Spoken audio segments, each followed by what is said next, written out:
How to turn on page reviews notifications on Facebook Lite. Hello guys, in today's video I'm gonna show you how to turn on page reviews notifications on Facebook Lite. First thing, go to Facebook Lite and here you will find these three lines in the top corner. Click on it and then select your page. Now click on it here, your page, and then just click these three lines and this settings icon in the top corner and click this one here, notifications, and then just click on Facebook.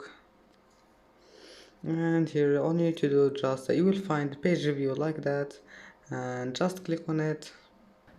And that's it for today's video. If you like this video, please don't forget like and don't forget subscribe, and thank you for watching this video until the end, and see you in the next video.